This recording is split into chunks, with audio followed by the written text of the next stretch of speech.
right, and welcome along to Don Robbie's F1 Pit Stop. Matt is back in the building. Come on now. Great to have you here. Love your energy always. And another Grand Prix in Turkey, and it was another good one. Mate. An eventful one. People that come at us and say F1 is boring, they don't watch it, clearly. Another cracker. I think, don't get me wrong, if the rain hadn't have fallen, it could have been a bit spicier. We could have maybe seen more from Lewis, Danny Rick, Sainz, the guys that were working through the field. But yeah, another great race. Another great race. We're going to get into that race. His points dropped by Lewis Hamilton in the title race. Now, I want you to explain to everybody how come Lewis Hamilton, who got pole in qualifying, he got the pole, he was the fastest in qualifying, he got pole, but had to start from number 11 on the grid? Yeah, exactly right. Well, how's it he's got pole and he's had to start from number 11 on the grid? Explain to everyone. So, obviously with Formula One, big part of it is driver skill, and the other part of it is the mechanical side and the build of the car. We're in what we now call, excuse me, this is going to sound geeky and technical, but bear with me. We call it the turbo hybrid era. What that means is in 2014, they introduced to the sport a hybrid power unit as well as an internal combustion engine, i.e. just your petrol typical engine that you and me drive, yeah? Yeah. In fact, you're on a hybrid already, aren't you? You're in the turbo hybrid era. I like that. Full electric I've got. Oh, are you? Yeah. Oh, there you go. All right, you're in the full future. As well as a petrol. Fair. So basically, a question we got asked a lot on our channel is, well, how come Max had to take a 20-place penalty, but Lewis only took a 10? And it's simple. The power unit as a whole, if you change that, you take a 20-place grid penalty, which Max Verstappen did. Lewis's team decided, actually, we feel that the hybrid side of our power unit is okay, but it's the internal combustion engine that's going to be causing us a problem. We certainly need that to perform for the rest of the season. And looking at this track versus the others, I think we'll take the penalty at Turkey and do that. So Lewis only actually changed one half of his power unit, which was the internal combustion engine. And then, as we did see, he led free practice 1 and 2. He had ballista in place, got pole position, looked amazing. And then because of his 10-place grid penalty, has gone from first to 11th place. Why do you have to? I mean, why can't they just change engines every week if they want? Why do they have to take this grid penalty? Great question. I think almost like the football comparison would be like about this financial fair play. It wouldn't be fair for you to build 2 dominant teams and then just go out there and have a Champions League winning team and a Premier League winning team and do that. The big guys, your Ferraris, your Red Bulls now, but certainly your Mercedes, have got the money to spend. They could build a new car every single race and go out there and dominate week in, week out. So the rules that have come into place years ago is that they actually only get, I think it's 3 free engines, but let us know in the comments if I'm wrong here, 3, maybe 4 engines in a year. Any after that and outside of that, you're then going to take a penalty, as if to say, come on guys, we can't all throw this kind of money at it. So there's your allowance. Yeah, exactly right. Yeah. So you generally find that the big teams will actually do that. They're going to take a penalty at some point in the season. I guess they're that much better. Let's not forget that if you have a crash and write your car off, you're going to have to change the engine. So it's not just about letting it get worn out and then replacing it. So the smaller teams might just go the whole season with 1 engine? Not necessarily, no. Because you get your 3 allowances, I guess they would all use that because the engine actually, you've seen in Grand Prix where the car just all of a sudden puff of smoke comes out and they're out of the race. That's the engine failing. So it was crucial because Max Verstappen was forced to take a new engine after his little crash at Monza. So he had to do that last week. He actually was carrying a big advantage over Lewis Hamilton going into the remainder of the season, having a complete fresh power unit, new hybrid element, new internal combustion engine. So for him, it was like, you know what? Ball's back in Lewis's court. You're going to risk it on that engine, or are you going to take a fresh one? And that's exactly what they did this weekend. All right, and that gave him a grid penalty. Yeah. On pole was Bottas on pole. Yeah. Verstappen just behind him. Exactly right. I mean, it finished that way with Bottas winning and Verstappen in second place, but it was a very eventful race. I mean, I really enjoyed it.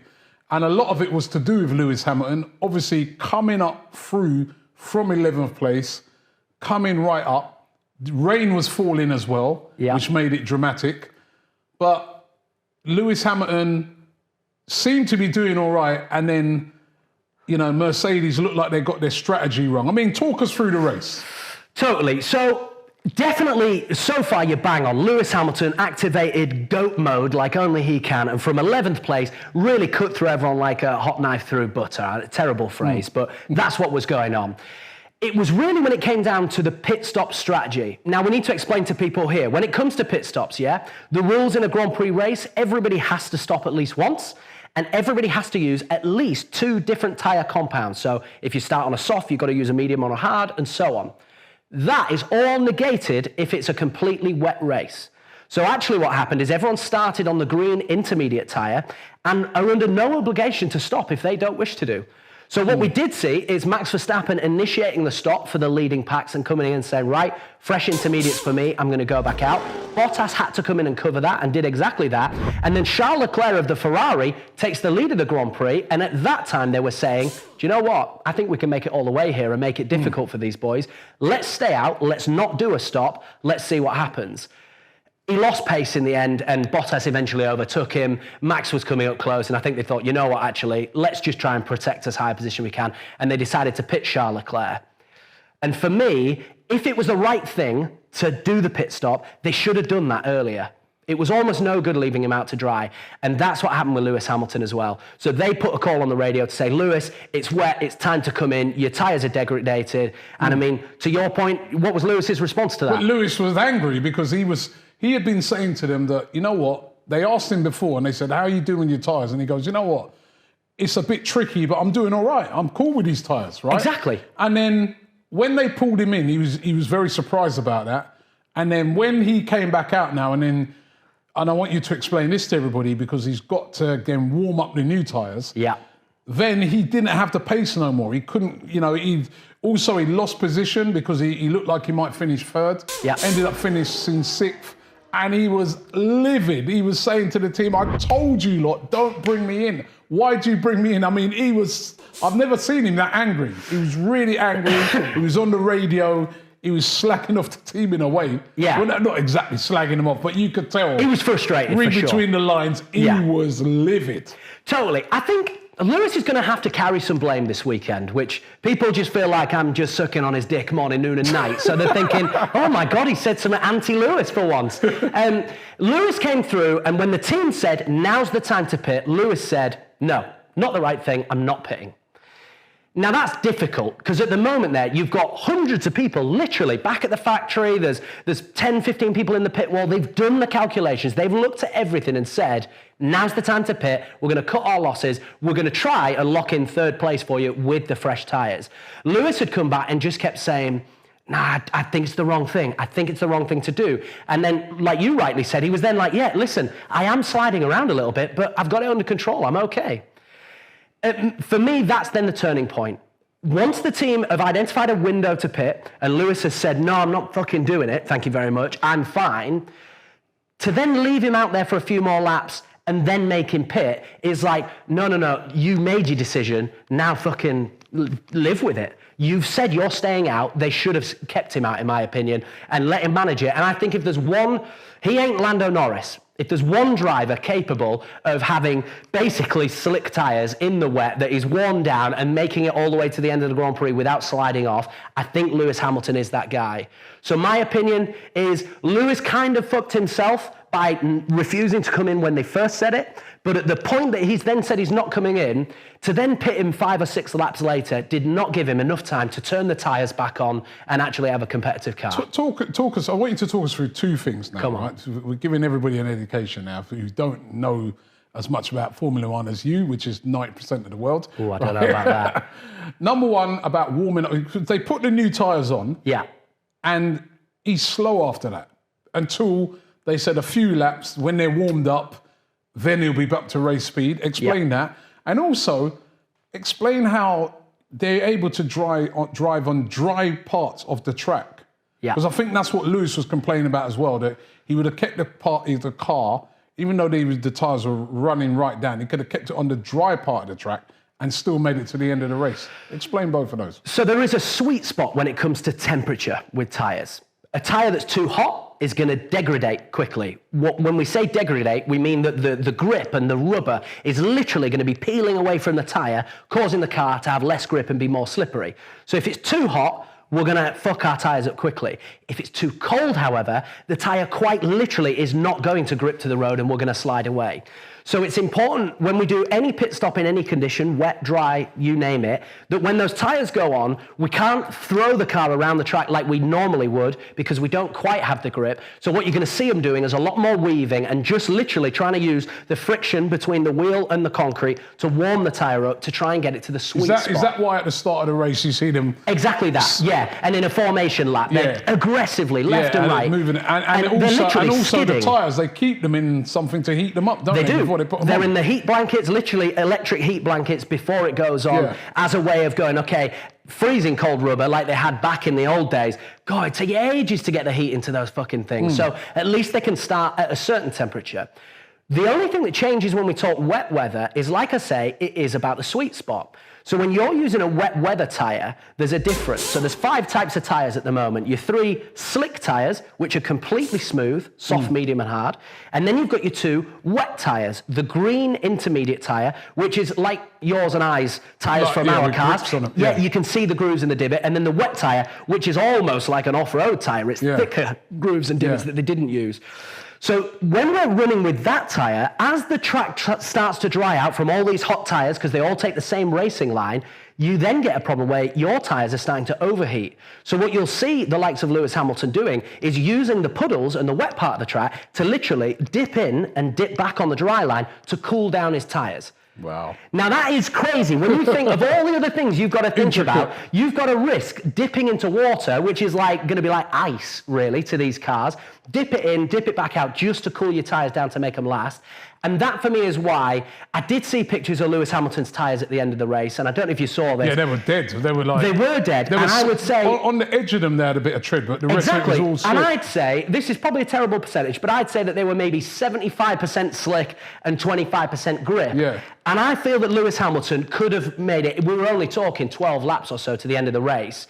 And that 23, 24 second hit on his time from pit stopping at the time that he did, he was never going to recover that time.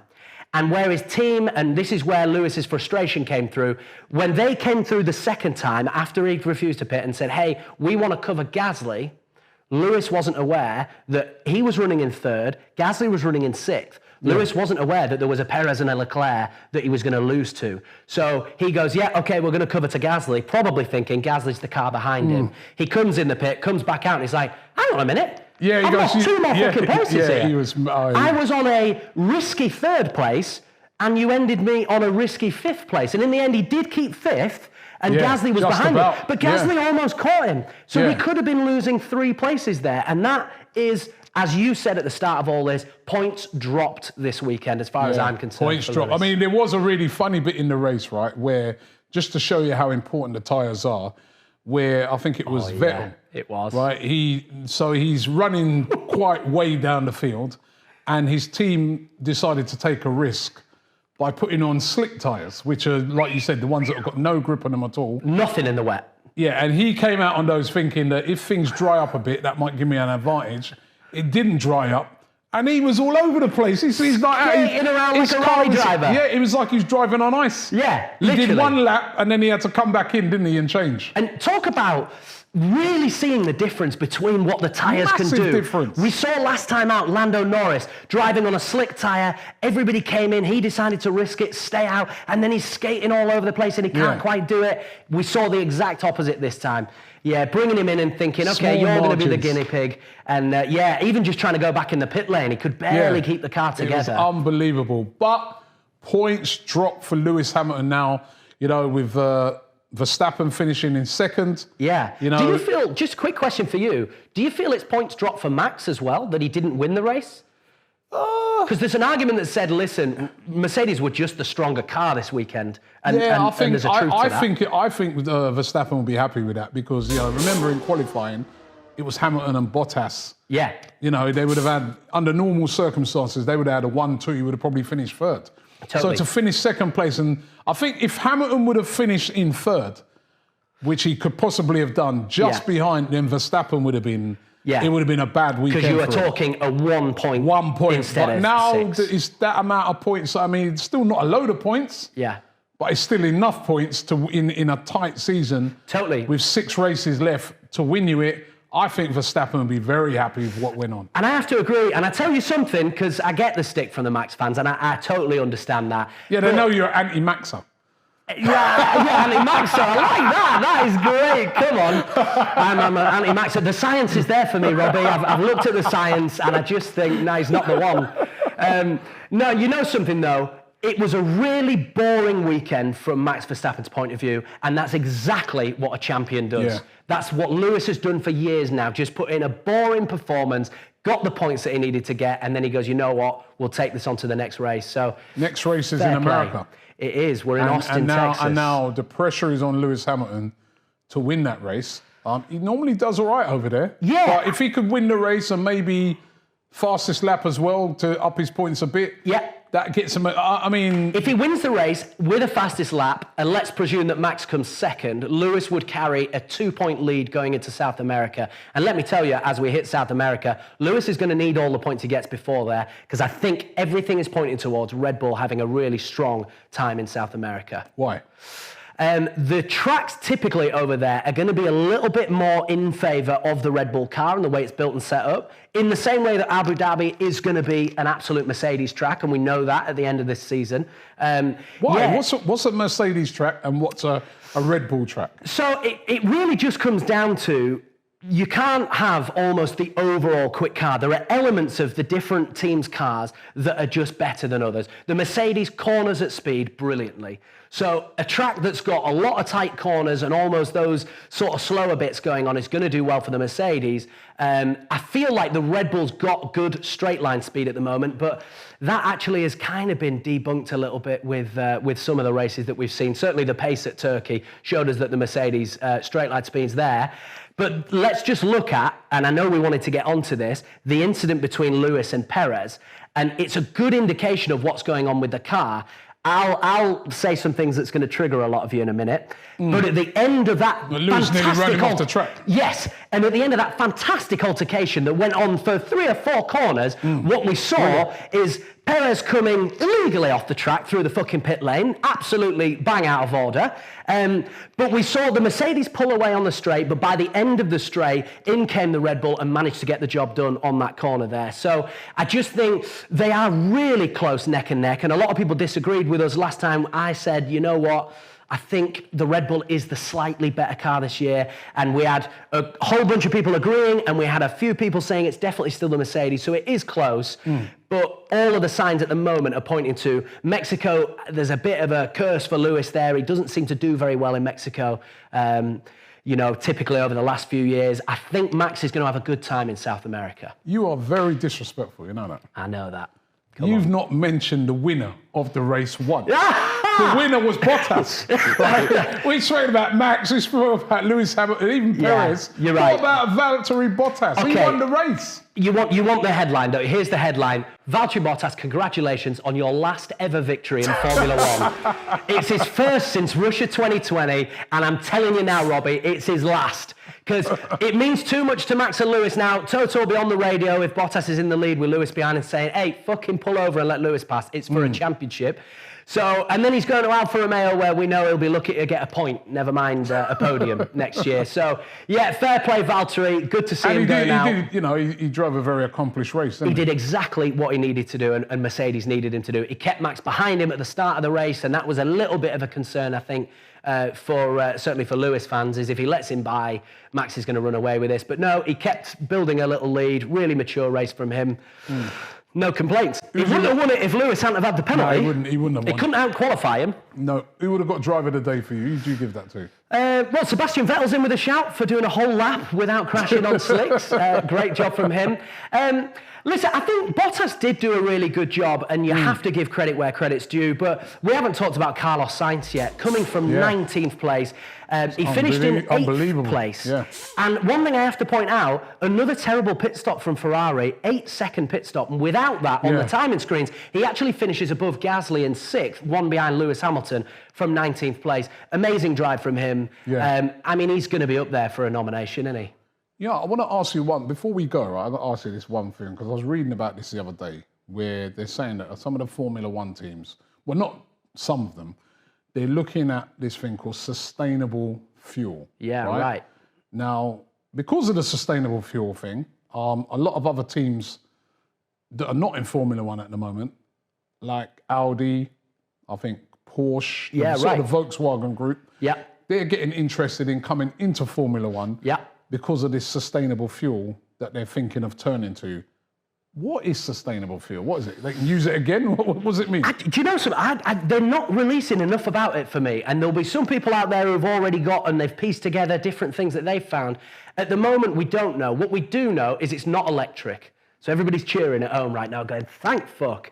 They're not looking at going electric, but what they're saying is we have to keep the conversation going. We have to keep developing, pushing to new extremes. I don't know if they're going to look at hydrogen.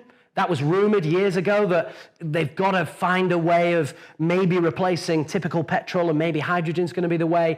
I don't know 100% where it's going, but what I can tell you is F1 will be at the absolute arrowhead of developing new technologies for all of us. And eventually, it'll be the money that's spent on sports like Formula One in developing new things that will come into the cars that you and I are driving in 5, 10 years' time. It's going to be interesting to see what this sustainable fuel thing is, Yeah, because it really if it is is something, if it becomes a thing and it's big, yeah, maybe that might knock the sort of electrical car market. It really could, because it's funny. I like the electric car market. I'm a fan. I've driven the the Teslas, and I've got a little i3 at the moment just for running around. Oh yeah, the i3s, they're quick. Yeah, they are, and I like everything as a consumer about it.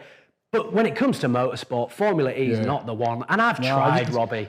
Do you know what? I've watched Formula E and I like it, and the cars are very quick as well, by the way.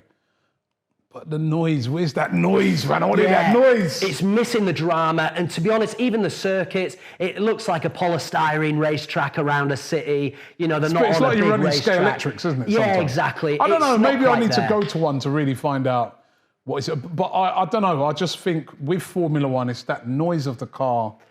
Absolutely. And we've been losing that. You don't want to lose that, but then obviously we understand, with the changing, issues with the environment and stuff like that they've got to do something about it. But this sustainable fuel thing is going to be really interesting to see what it is. And noise is important. I miss the noise of the 90s and the noughties and, Schumacher and that Ferrari, it's screaming down. And as we've developed the car and we've brought in the hybrid elements, we're actually toning down the noise more and more and more as we go. I really hope that they keep that in mind and keep the drama there, because there's nothing like it. You've been to a Grand Prix as well. And when you're there and you hear those things, it's chilling. I love the noise. I need to ask you before we go. All right. Because I'm getting stick for it now. That incident between Perez, it was great racing as we went through it.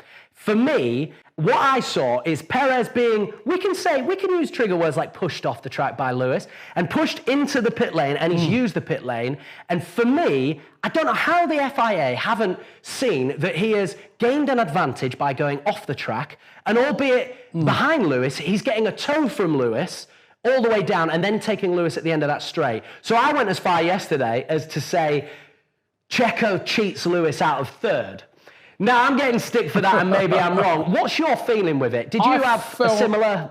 Do you know what? I felt it was a bit the same on both, because it did look like Lewis was kind of forcing him off.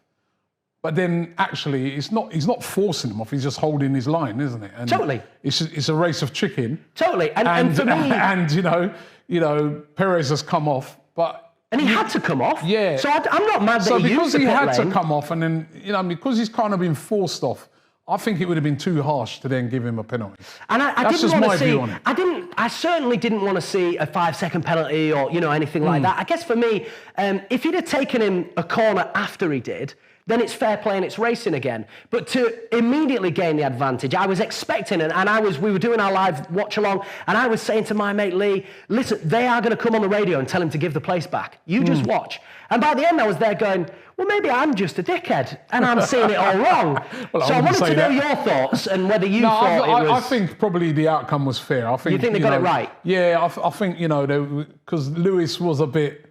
I wouldn't say naughty. It's a racing incident. I mean, he's trying to gain an advantage. He's playing a game of chicken. Yeah. But it would have been really unfair after, because, you could argue that Perez could have just said, all right, I'll hit you. Yeah, totally. That would have helped. Mad respect. And that would have helped his teammate as well. Big time. So So yeah, I think it was a fair. I think it was a fair outcome. I think like it was a that. fair outcome. You're keeping your hands clean here. By the way, on predictions, Oh, come on. you did predict that Verstappen would win the race, so did. you got it wrong. I did. I predicted that Lewis would win the race in our last show. And I think I would have got it right had it have not been for the grid penalty. You're going to take that now. I did. Yeah. Well, I didn't know that he was going to take a grid penalty before the actual thing. Well, to that, But I think we I both would got have it been. wrong. Bottas won it. Yeah, I think for me, I felt like it would be 2 Mercedes and a Red Bull. I felt proud of that watching qualifying, thinking, okay, we're almost there. But yeah, spot on. None of us saw a Bottas win. Yeah. And I think even before the race, most of the people in our DMs and doing the predictions on Instagram and stuff were saying Lewis would at least make the podium. So it ended up being a shock result for all of us. Yeah. What's your feels for Texas? Right, for Texas, based off of what you said earlier, I'm going Lewis. Yeah, it's interesting, you know, I've heard the Max fans, and I've got a mate who's going to join us. He's all the way from Amsterdam, Koen he's called. He is Not part of the surprised Orange... he's a Lewis fan then. Not at all. Part of the Orange Army. He was at the Dutch Grand Prix, and I've said, you know That was what? an incredible Grand I'm Prix. sick of your stick. Come get on this couch with me and have a little watch with me.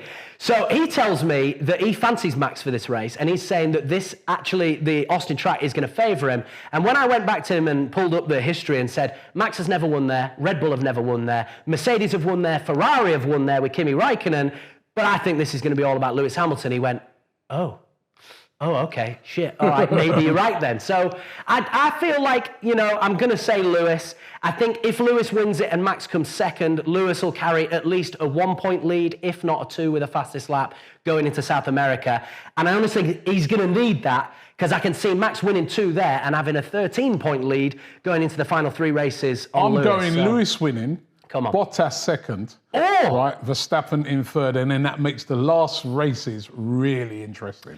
I'm going Lewis, Max second, and I'm actually going to go Lando Norris to get back on the podium for McLaren. I think McLaren are going to do okay there. I think Bottas will drop away.